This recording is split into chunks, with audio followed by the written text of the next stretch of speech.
تھیں خوشنما کہتی تھی نعت مصطفیٰ بلغ العلا بکمالہ،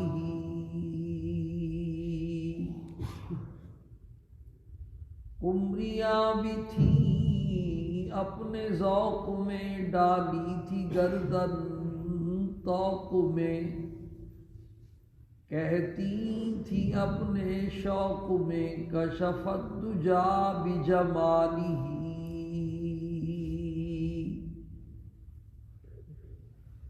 بلبلیں تھی سو بسو لے لے کے ہر ہر گل کی بو، کرتی تھی باہم گفتگو حسنت جمیع خصالہ، چڑیوں کی سن کر یہ چہچہے بھلا انسان کیوں چپ رہے، لازم ہے اس کو یوں کہے صلو علیہ وآلہ،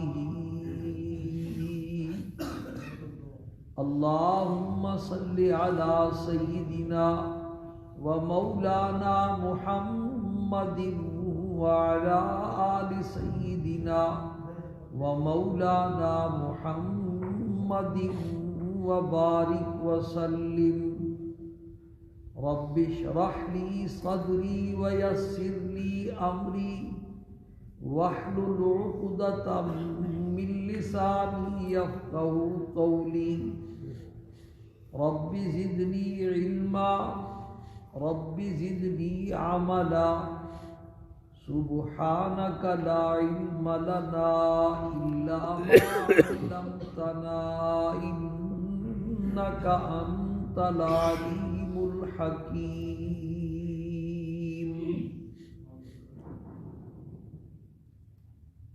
میرے واجب الاحترام دوستوں اور بزرگوں، گزشتہ جمعے دو باتیں عرض کی تھی، آج تیسری بات عرض کرنی ہے۔ پہلی بات گزشتہ جمعے یہ عرض کی تھی کہ دنیا کے جتنے مقاصد ہیں ان تمام مقاصد میں کامیابی حاصل کرنے کے لیے اللہ پاک نے اسباب بنائے ہیں، راستے بنائے ہیں، وسائل بنائے ہیں۔ جب تک بندہ ان اسباب کو اختیار نہ کرے تو اس مقصد میں کامیابی کا سوال ہی پیدا نہیں ہوتا، کامیابی ناممکن ہے۔ بغیر اسباب کے کامیابی چاہنے والا کہ مجھے اس مقصد میں کامیابی مل جائے، لیکن ان اسباب کو اختیار کرنا یہ میرے بس کی بات نہیں، ایسے آدمی کو دنیا پاگل کہتی ہے، دیوانہ کہتی ہے، یا بہت ہی ہلکے الفاظ میں سادہ کہتی ہے کہ اس بیچارے کو کوئی خبر نہیں۔ اس کی کئی مثالیں میں نے آپ کو سنائی تھیں۔ ایک آدمی اولاد چاہتا ہے تو ظاہر بات ہے اس کو شادی کرنی پڑے گی، بھائی بیوی کا جو ہے نا وہ سارا خرچہ برداشت کرنا پڑے گا، نان نفقہ مکان کا انتظام، پھر کچھ امید لگائی جا سکتی ہے کہ شادی ہو جائے۔ تو بغیر شادی کے جو چاہتا ہے میرے بچے ہو جائیں، تو کیا خیال ہے آپ کا، اس کو لوگ کیا کہیں گے؟ پاگل کہیں گے۔ ایسا بھی دنیا میں کبھی ہوا ہے شادی کے بغیر بچے ہو جائیں؟ ایک آدمی اپنے بیٹے کو ڈاکٹر دیکھنا چاہتا ہے تو اس کے لیے 20-25 سال اس کا بچہ محنت کرے اور یہ لاکھوں روپے لگائے تو پھر بچے کو ڈاکٹر دیکھنے کی خواہش پوری ہو سکتی ہے۔ اور جو آدمی چاہے کہ 20-25 سال بھی نہ لگیں اور لاکھوں روپیہ بھی نہ لگے، مجھے تو بس بیٹا ڈاکٹر چاہیے، قومی اسمبلی کا ممبر بننا چاہتا ہے تو بھائی آزاد امیدوار بنے یا مسلم لیگ میں داخل ہو یا تحریک انصاف میں داخل ہو اور انتخاب لڑے، لاکھوں روپے خرچ کرے تو قومی اسمبلی کا ممبر بن جائے گا۔ بے شک یعنی اس کی ہزاروں مثالیں، یہ ایسی واضح بات ہے 2 دنے 4 کر کے کہ آپ گھر میں بیٹھ کے بھی اس پر سوچیں تو آپ کو سمجھ میں آ جائے۔ تو دنیا کے جتنے مقاصد ہیں ان مقاصد میں کامیابی حاصل کرنے کے لیے اللہ کے بنائے ہوئے اور پیدا کیے ہوئے اسباب کو اختیار کرنا یہ ضروری ہے۔ ان اسباب کو اختیار کیے بغیر کامیابی کا ملنا ناممکن ہے، اور جو آدمی کامیابی چاہتا ہے لیکن اسباب اختیار نہیں کرنے کے لیے تیار تو وہ تو دیوانہ ہے بیچارہ۔ دوسری بات یہ عرض کی تھی کہ اسباب کو اختیار کرنے کے باوجود بھی کامیابی مل جائے گی، اس کی اس دنیا میں کوئی گارنٹی نہیں۔ اسباب کے بغیر تو ملنے کا سوال ہی نہیں پیدا ہوتا، لیکن اسباب اختیار کر کے بھی مل جائے گی، اس کی کوئی گارنٹی اللہ پاک نے نہیں دی ہے، بے شک، بلکہ اللہ پاک کے چاہنے پر موقوف ہے۔ اللہ چاہیں گے اسباب میں اثر ڈالیں گے تو کامیابی ملے گی، اللہ نہیں چاہیں گے تو ساری دنیا کے اسباب جمع کر کے بھی بندہ ناکام رہے گا۔ اس کی بھی میں نے آپ کو کئی مثالیں دی تھی، تو قرآن نے اعلان کیا من کانا یرید العاجلۃ عجلنا لہ فیہا ما نشاء لمن نرید۔ جو آدمی دنیا کی کامیابی چاہتا ہے، یہ نہیں کہ ہر چاہنے والے کو مل جائے، جس کے لیے ہم جتنی چاہتے ہیں اتنی دیتے ہیں۔ 4 بیٹوں کو ڈاکٹر دیکھنا چاہتا ہے، ممکن ہے 1 میں بن جائے اور 3 فیل ہو جائے۔ جس کو ہم جتنی چاہتے ہیں، جتنی ہم چاہیں گے اتنی دیں۔ اللہ کے چاہنے پر بھائی کیا ہے؟ ہزاروں لوگ شادیاں کرتے ہیں، کیا سب کے بچے پیدا ہو جاتے ہیں؟ 20 سال اولاد کو ترستے رہتے ہیں، لیکن علاج کرا کرا کے تھک جاتے ہیں، دم درود کرا کرا کے تھک جاتے ہیں، بچے نہیں ہوتے۔ یہ 2 باتیں گزشتہ جمعے میں نے عرض کی۔ تیسری بات جو ان دونوں کو سمجھنے کے بعد ہی سمجھ میں آتی ہے، تیسری بات یہ ہے کہ ہم مسلمان ہیں، ہم سب کا ایمان ہے کہ آخرت کی ہر چیز دنیا کی ہر چیز کے مقابلے میں بہتر ہے اور ہمیشہ باقی رہنے والی۔ قرآن نے بھی کہا ہے بل تؤثرون الحیات الدنیا والآخرۃ خیر وابقی۔ اے انسانوں، تم دنیا کی زندگی کو ترجیح دیتے ہو، حالانکہ آخرت اور آخرت کی ہر چیز دنیا کی ہر چیز کے مقابلے میں بہتر بھی ہے، وابقی، اور ہمیشہ باقی رہنے والی بھی۔ دنیا کی اور آخرت کی صرف زندگی ہی کو آپس میں جوڑو نا، اس کا تناسب دیکھو تو دنیا کی جو زندگی ہے نا، آخرت کی زندگی کے مقابلے میں 1 منٹ کی حیثیت نہیں رکھتی ہے۔ مرنے والے پر 3 زمانے موت کے بعد آتے ہیں، اس میں پہلا زمانہ عالم برزخ کا، وہ اتنا لمبا کہ آدم علیہ السلام کے زمانے میں جو پہلا آدمی دنیا سے گیا تھا، حابیل بھائی نے اس کو قتل کیا تھا، وہ ابھی تک عالم برزخ میں چل رہا ہے۔ کمپیوٹر جواب دے جاتا ہے بندے کا، دماغ گھوم جاتا ہے، لیکن ہم پیچھے مڑ کے دیکھتی نہیں ہیں، دیکھنے کی ضرورت کیا ہے، آگے ہی دوڑے جا رہے ہیں۔ آدم علیہ السلام کے زمانے کا پہلا آدمی جب دنیا سے گیا تو پتہ نہیں تھا کہ اب اس کا کرے کیا،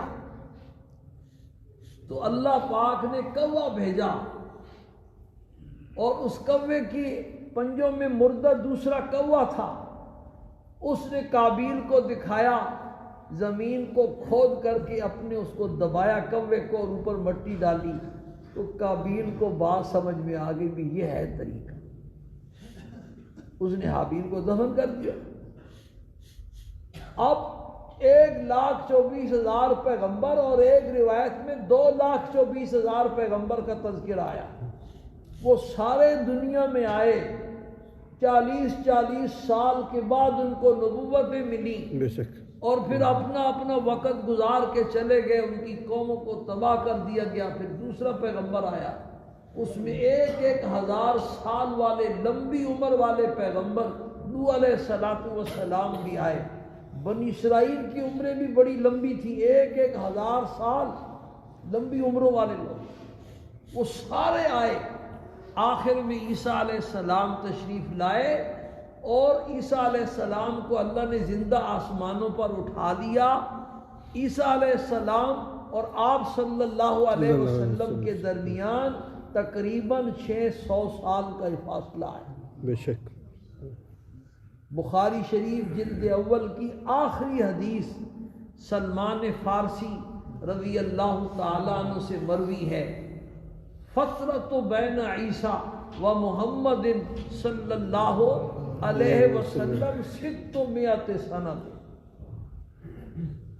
وہ آدمی ابھی تک عالم برزخ میں چل رہا ہے بھائی، موت کے بعد سے اس کا وہ جو پہلا دور شروع ہوا ہے نا، وہ ابھی ختم نہیں ہوا۔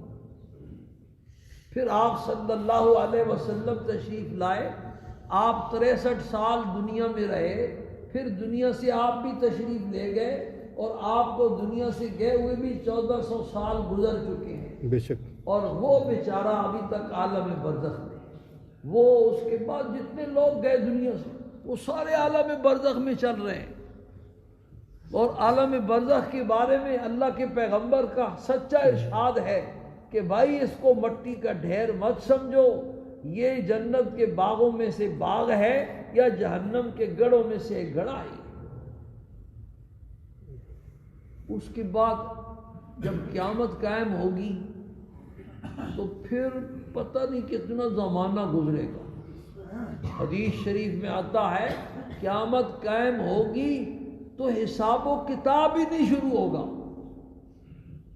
سورج سوا نیزے کے قریب زمین تانبے کی طرح تپ رہی ہے، اور آدم علیہ السلام سے لے کر قیامت تک آنے والا آخری انسان وہ سارے جمع ہیں، ہر آدمی کو اتنی جگہ ہے جتنی 2 پاؤں کی جگہ ہے، اور پسینے میں شرابور ہیں، کوئی گھٹنوں تک، کوئی ٹخنوں تک، کوئی سینے تک، کوئی سر سے اوپر تک، اور اللہ پاک بات کرنے کے موڈ ہی بھی نہیں۔ ساری خلقت جمع ہو کر کے بڑے بڑے انبیاء کے پاس جائے گی، آخر میں سارے اپنا عذر کر دیں گے، آج اللہ پاک ایسے جلال میں ہے، نفسی نفسی اذهبوا الى موسیٰ اذهبوا الى عیسیٰ، ہر ایک دوسرے کی طرف بھیجے گا۔ آخر میں عیسیٰ علیہ السلام رہنمائی کریں گے، بھائی اگر کچھ کروانا چاہتے ہو تو محمد صلی اللہ علیہ وسلم کے پاس۔ ان کو اللہ نے یہ مقام دیا ہے، اس کو کہتے ہیں مقام محمود، جو اذان کی دعا کے بعد تم مانگتے ہو، یہ ہے مقام وسیلہ۔ کہیں گے اس یہاں سے ہماری جان چھوٹے، بھلے ہمیں جہنم میں جانا پڑے جائیں، لیکن یہ جو تکلیف ہے نا اس وقت کی، اس سے کسی طرح چھٹکارا ہو۔ یہ پتہ نہیں کتنا زمانہ ایسے گزرے، 50,000 سال کے برابر لمبا دن، آدم علیہ السلام سے لے کر قیامت تک آنے والے آخری انسان تک ایک ایک آدمی سے اللہ نے بات کرنی، ایک ایک آدمی سے۔ یہ قصہ کہانی نہیں سنا رہا ہوں میں، بخاری شریف کی حدیث ہے، حضرت عدی ابن حاتم رضی اللہ تعالیٰ عنہ سے یہ مروی ہے، تم میں حاتم تائی وہ جو مشہور گزرے ہیں نا، ان کے بیٹے کو اللہ نے صحابیت کا شرف بخشا تھا، ان کا نام تھا عدی ابن حاتم تائی سے یہ روایت مشہور ہے، منقول ہے، مروی میں۔ آج بھی رات کو ہم نے بخاری کے سبق میں یہ حدیث پڑھی ہے۔ تم میں سے ایک ایک آدمی سے اللہ ملاقات کرے گا اور بات کرے گا، اور ایسی بات کرے گا کہ بندے اور اللہ کے درمیان کسی ترجمان کا کوئی واسطہ نہیں، براہ راست ایک ایک آدمی سے اللہ نے حساب لینا ہے۔ دائیں بائیں دیکھے گا تو اپنے اعمال، سامنے دیکھے گا تو جہنم، اوپر دیکھے گا تو اللہ، اس طرح کھڑا کر کے اللہ پوچھے گا۔ تو آپ سوچیں بھی اس پر بھی وقت لگے گا نہیں لگے گا؟ اس کے بعد حساب و کتاب جب پورا ہو جائے گا تو پھر جنتی جنت میں، جہنمی جہنم میں پہنچ جائیں گے۔ پہلے دو جو زمانے تھے، برزخ کا زمانہ اور حشر کا زمانہ، لمبے تھے، لیکن آخر ایک دن بہرحال ختم ہو گئے، حساب و کتاب ہو گیا، اپنی اصلی منزل میں پہنچ گئے سارے۔ اب جو زمانہ شروع ہوا ہے جنت اور جہنم کا، یہ شروع تو ہو گیا لیکن اس نے اب ختم نہیں ہوا، اس کی کوئی لمٹ نہیں، کوئی انتہا نہیں۔ موت کو ایک مینڈے کی شکل میں جنت اور جہنم کے درمیان لا کر کے کھڑا کر دیا جائے گا۔ جہنمیوں کو بھی اللہ پاک آواز دیں گے، دیکھ لو بھئی اس کو پہچانتے ہو؟ وہ سارے اوپر سے، دیوار کے اوپر سے دیکھیں گے، ہر ایک اقرار کرے گا کیوں نہیں جانتے کہ تو موت ہے۔ پھر جنتیوں کو بھی اللہ پاک آواز دیں گے، دیکھ لو اس کو، پہچانتے ہو؟ جنتی بھی کہیں گے بھی پہچانتے ہیں، موت ہے یہ۔ سب کو دکھا کر کے ان کے سامنے موت کو ذبح کر دیا جائے گا، مینڈے کی شکل میں موت کو ذبح کر دیا جائے گا، اور اللہ کی طرف سے اعلان ہو جائے گا، جہنمیوں موت کو موت آ چکی، اب تم نے جہنم میں ہمیشہ رہنا ہے، تم نے مرنا نہیں۔ اور اے جنتیوں موت کو موت آ چکی، تم نے بھی ہمیشہ رہنا ہے جنت میں، مرنا نہیں ہے۔ یہ اعلان سن کر کے جنتیوں کی خوشیاں دوبالا ہو جائیں گی اور جہنمیوں بیچاروں کے غموں میں اضافہ ہو جائے گا۔ اس نے پھر کبھی ختم نہیں ہونا۔ ایک بزرگ بیان کر رہے تھے مثال دے کے، ویسے ایک بات سمجھانے کے لیے، فرض کرو ایک حال ہے مشرق سے مغرب تک، شمال سے جنوب تک، اور وہ گندم کے دانوں سے بھر دیا جائے، ایک چڑیا 1000 سال کے بعد آئے اور اپنی چونچ میں ایک دانہ لے کے اڑ جائے، تو سوچے کہ یہ حال کبھی خالی ہو جائے گا؟ ہو جائے گا بھائی؟ ایک سارے لارا نہیں ہوگا۔ کیوں نہیں ہوگا؟ وہ میرا شاگرد سارے لارا جو سبق میں سوتا ہے، 1000 سال کے بعد چڑیا اپنی چونچ میں ایک دانہ لے کے اڑ جائے تو یہ حال خالی ہوگا، لیکن اس کو زمانہ چاہیے۔ انہوں نے مثال دے کے فرمایا بھئی جنت اور جہنم اس نے تو کبھی ختم ہی نہیں ہونا نا، یہ حال تو خالی ہو گیا۔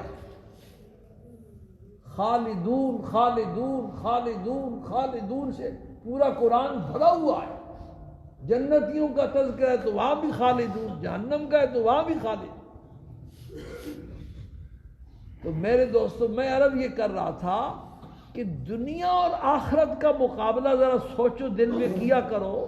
یہ ساری باتیں سننے کی نہیں ہیں، یہ گھر میں بیٹھ کے جب رات کو بستر پہ لیٹتے ہو نا اور تمہیں نیند نہیں آتی اور دنیا کے منصوبے بناتے رہتے ہو، کس کی شادی کہاں کرنی ہے اور کون سی فیکٹری کہاں کھولنی ہے اور کون سی دکان کہاں کھولنی ہے، پہلے کپڑے کی چل رہی ہے تو اب جو ہے نا وہ دوسری، وہ کیا کہتے ہیں جو بنے ملتے ہیں کپڑے، بنے بنے کپڑے جو ملتے ہیں، ہاں گارمنٹ کی دکان کھولنی ہے.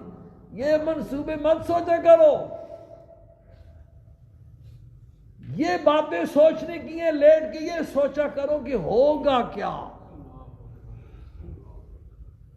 دنیا کی صرف زندگی کو آخرت کی زندگی کے ساتھ، حدیث شریف میں آتا ہے کہ ایک آدمی اپنی انگلی سمندر میں یوں ڈبوئے اور ڈبو کر کے باہر نکال لے تو اس کی انگلی کے ساتھ جو پانی لگا ہے یہ دنیا ہے، اور باقی جو ہے وہ سارا سمندر وہ آخرت ہے.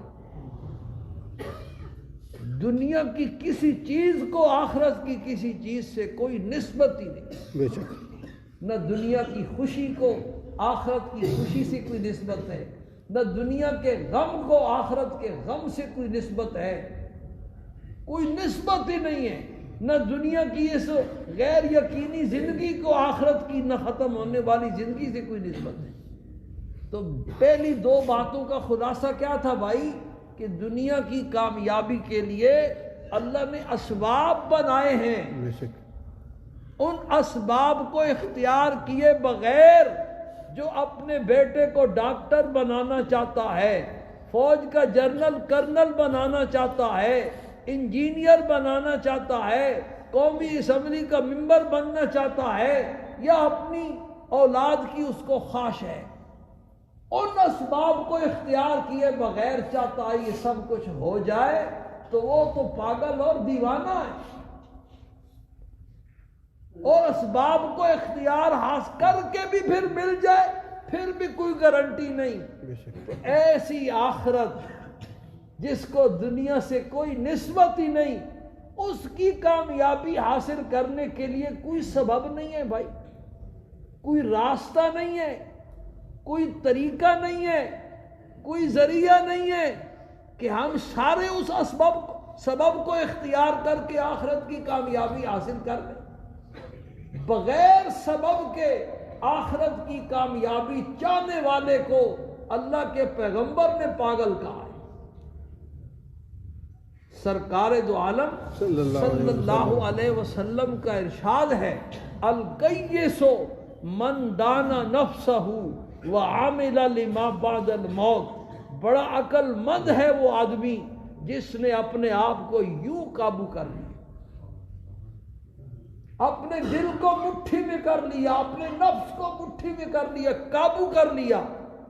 وعمل لما بعد الموت، اور موت کے بعد کبھی نہ ختم ہونے والی جو زندگی ہے اس کی تیاری میں لگ گئے، اس کی فکر میں لگ گیا.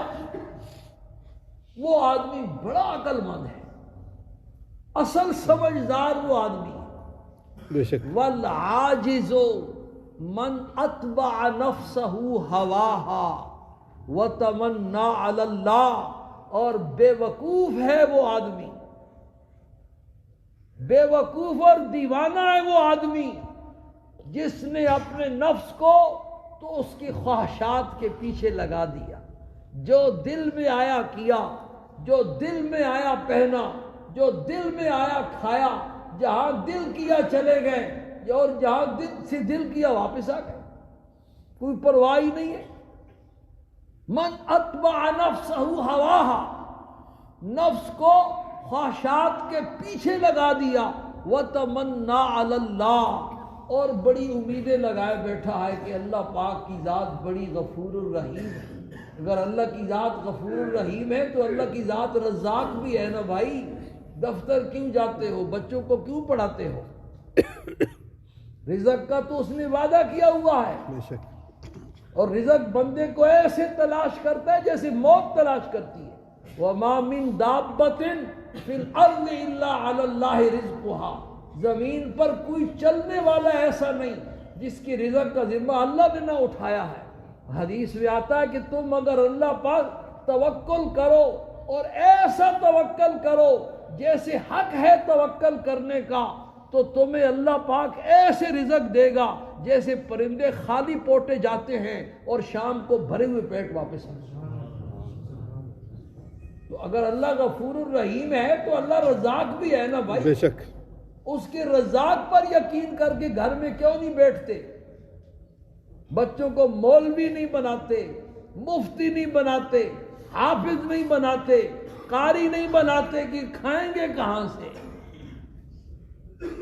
بھوکے مر جائیں گے یہ، اور مولوی اتنے کھاتے ہیں کہ کھانے سے بھی مار جاتے ہیں۔ کسی کا کولیسٹرول بڑھ جاتا ہے، کسی کا کیا مسئلہ، شوگر بڑھ جاتی ہے۔